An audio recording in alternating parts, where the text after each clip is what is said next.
Hello बच्चों, आपके अपने यूट्यूब चैनल बायो के फीवर पर वेलकम है। बच्चों, हमने स्टार्ट किया था क्लास 12 के 8वें अध्याय को, जिसका नाम है मानव कल्याण में सूक्ष्मजीव। क्या नाम है बच्चों? मानव कल्याण में सूक्ष्मजीव। इसके पहले हमने 4 पार्ट डिस्कस कर चुके हैं, यानी पार्ट 1, पार्ट 4 और पार्ट 1, पार्ट 2, पार्ट 3 और पार्ट 4 हम डिस्कस कर चुके हैं। ठीक है बच्चों?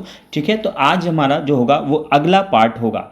आइए स्टार्ट करते हैं आज के अपने टॉपिक को। बच्चों, अगर अभी तक आपने चैनल को सब्सक्राइब नहीं किया तो चैनल को जरूर सब्सक्राइब करें, वीडियो को ज़्यादा से ज़्यादा शेयर करें, साथ ही बेल आइकन को प्रेस करें। ठीक है, ताकि जैसे कोई नई वीडियो अपलोड हो वो आप तक पहुंच जाए। बच्चों, आज के जो हमारा टॉपिक है काफ़ी इंपॉर्टेंट है आपकी बोर्ड परीक्षाओं को लेकर।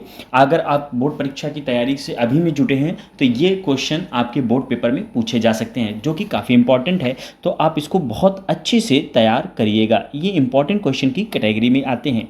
ठीक है, तो आइए स्टार्ट करते हैं आज के टॉपिक को। आज का जो हमारा टॉपिक है बच्चों की बायोगैस के उत्पादन में सूक्ष्मजीव, यानी बायोगैस, यानी जो बायोगैस होती है, ठीक है, उसके उत्पादन में सूक्ष्मजीव कैसे अपना रोल निभाते हैं, इसी को हम डिस्कस करेंगे। ठीक है, तो बच्चों हम पढ़ रहे हैं एनसीईआरटी, पूरी एनसीईआरटी किताब को टॉपिक वाइज कवर करेंगे। जब चैप्टर कंप्लीट होगा तो आपको नोट्स भी बच्चों यहाँ प्रोवाइड कर दिया जाएगा।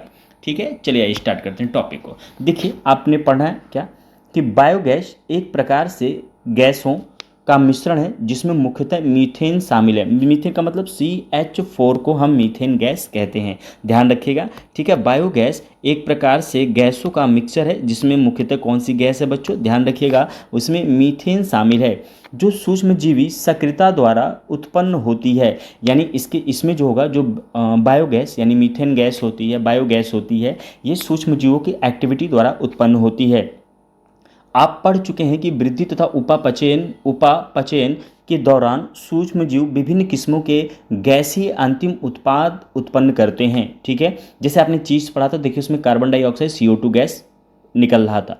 तो यहाँ पे जब बायोगैस में, यानी बायोगैस का जब हम बायोगैस को हम उत्पादित करते हैं, तो यहाँ पे कह सकते हैं कि जो बैक्टीरिया है वो अपने एक्टिविटीज़, अपने क्रियाकलापों के द्वारा कौन सी गैस का उत्पादन करते हैं? बायोगैस का उत्पादन करते हैं। ठीक है, आगे जो गैस उत्पन्न होता है, ठीक है, वह इन सूक्ष्म जीवों द्वारा खपत किए कार्बनिक पदार्थों पर निर्भर करती है। यानी सूक्ष्म जीव, यानी जो बैक्टीरिया होंगे, वो कितने कार्बनिक पदार्थों को खपत कर रहे हैं, कितना इस्तेमाल कर रहे हैं, उसके आधार पर हम बायोगैस के उत्पादन के बारे में बात कर सकते हैं। जैसे उपयुक्त उदाहरण, जैसे गीले आटे का किण्वन, पनीर, चीज़ निर्माण तथा पेयों के उत्पादन में CO2 गैस ही मुख्य रूप से उत्पन्न होती है। जब आप गीले आटे का किण्वन करते हैं, पनीर बनाते हैं, ठीक है, इन सब चीज़ों में क्या होता है? CO2 गैस ही मुख्य रूप से उत्पादन होती है। यद्यपि कुछ बैक्टीरिया जो सेलुलोजिक पदार्थों पर अवायवीय रूप से उगते हैं, यानी बिना ऑक्सीजन के उगते हैं।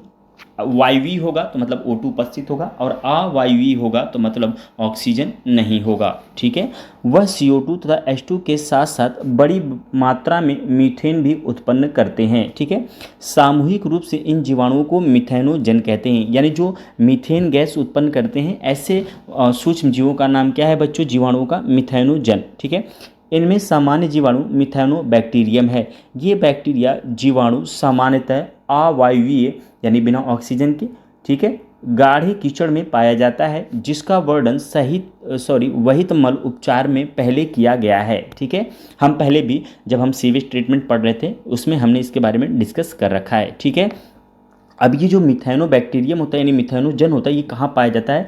ये पशुओं के रूमेन यानी आमाशय में पाया जाता है। ठीक है, कहाँ पाए जाते हैं? आमाशय में भी पाए जाते हैं। रूमेन में सेलुलोजिक पदार्थ की एक बड़ी मात्रा उपलब्ध रहती है। सेलुलोज का मतलब एक हार्ड सब्सटेंस होता है जिसको ह्यूमन डाइजेस्ट नहीं कर पाता, लेकिन जो जानवर हैं वो डाइजेस्ट कर लेते हैं। ठीक है, मवेशी होते हैं, ग्रेजिंग एनिमल होते हैं, वो इसको क्या करते हैं? डाइजेस्ट कर लेते हैं। रूमेन में यह जीवाणु सेलुलोज को तोड़ने में सहायक होते हैं और पशुओं के पोषण में महत्वपूर्ण भूमिका निभाते हैं। तो ध्यान रखिएगा, बायोगैस के उत्पादन, बायोगैस किसे कहते हैं बच्चों? CH4 को कहते हैं। इसके उत्पादन में किसका रोल होता है? सूक्ष्मजीवों का। सूक्ष्मजीवों कौन से बैक्टीरिया का? मिथेनोबैक्टीरिया का। ठीक है, ये कहाँ पाए जाते हैं? जो जानवर होते हैं उनके आमाशय में पाए जाते हैं। ठीक है, वहाँ पे ये क्या करते हैं? जो सेलुलोज होती है उसको तोड़ने का ये काम करते हैं। ठीक है, और पशुओं को पोषण प्रदान करते हैं। क्या आप समझते हैं कि अपने आहार में उपस्थित सेलुलोज को हम मानव भी पचाने के योग्य हैं? नहीं, हम सेलुलोज को डाइजेस्ट नहीं कर सकते। ठीक है, इस प्रकार पशुओं के मल यानी डंग यानी जो गोबर होता है, जिसे आप सामान्यतः गोबर कहते हैं, जिनमें सामान्यतः गोबर कहते हैं, यह जीवाणु प्रचुर संख्या में पाए जाते हैं। यानी जो मिथेनोजन होता है वो गोबर में बहुत भारी मात्रा में पाए जाते हैं। गोबर में पादपों के सेलुलोजिक व्युत्पन्न प्रचुर मात्रा में होते हैं, अतः इनका प्रयोग बायोगैस को पैदा करने में किया जाता है, जिसे सामान्यतः गोबर गैस भी कहते हैं। तो बायोगैस का दूसरा नाम क्या होगा बच्चों? गोबर गैस होगा। यानी जो बायोगैस होगा उसका दूसरा नाम क्या होगा बच्चों? बायोगैस। ये ध्यान रखिएगा, ठीक है।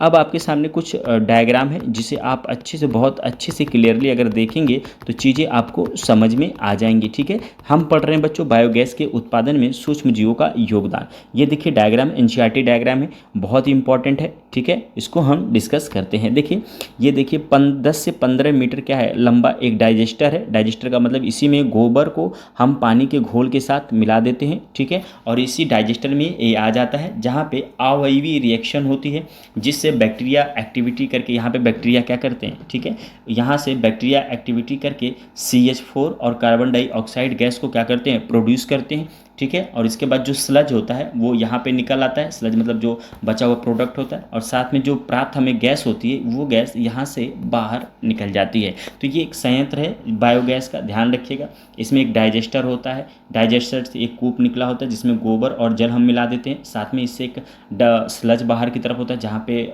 बचे हुए प्रोडक्ट को हम बाहर कर देते हैं। और जब हम गोबर और जल को मिलाते हैं तो डाइजेस्टर में उपस्थित जो बैक्टीरिया हैं इन पे एक्टिविटी करके, क्रियाकलाप करके क्या करते हैं? मीथेन गैस और CO2 गैस को प्रोड्यूस कर देते हैं। तो ये एक छोटा सा डायग्राम था, बहुत ईजी है, आप इसको समझ सकते हैं, कुछ है नहीं। डाइजेस्टर क्या करते हैं? गोबर और जल के साथ मिला के डाइजेस्टर में भेज देना है आपको।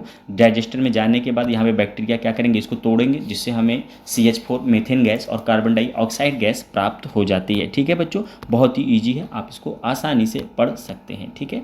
चलिए आइए आगे देखते हैं, आगे एनसीईआरटी क्या कहती है। आइए, बायोगैस संयंत्र एक टैंक है, 10 से 15 मीटर गहरा होता है। इसकी लेंथ कितनी होती है बच्चों? ये जो लंबाई है 10 से 15 मीटर होती है, ठीक है। इसमें अपशिष्ट यानी खराब पदार्थ संग्रहित होते हैं। गोबर की करदम यानी स्तरीय, गोबर की जो ऊपरी लेयर होती है उसको हम करदम कहते हैं, भरी जाती है। करदम के ऊपर एक सचल ढक्कन रख दिया जाता है। देखिए यहाँ पे एक ढक्कन रख दिया गया है, ठीक है। क्या कर दिया गया है? एक ढक्कन रख दिया गया है, ठीक है। सूक्ष्मजीवी सक्रियता के कारण टैंक में गैस बनती है। सिंपल सी बात है, बैक्टीरिया अटैक करेंगे तो जिससे ये टूटेगा और गैस बनेगी, ठीक है, जिससे ढक्कन ऊपर को उठता है। यानी ये ढक्कन जो होगा ये गैस होगी, ठीक है, ये ढक्कन क्या होगा? ऊपर उठना शुरू हो जाएगा, ठीक है।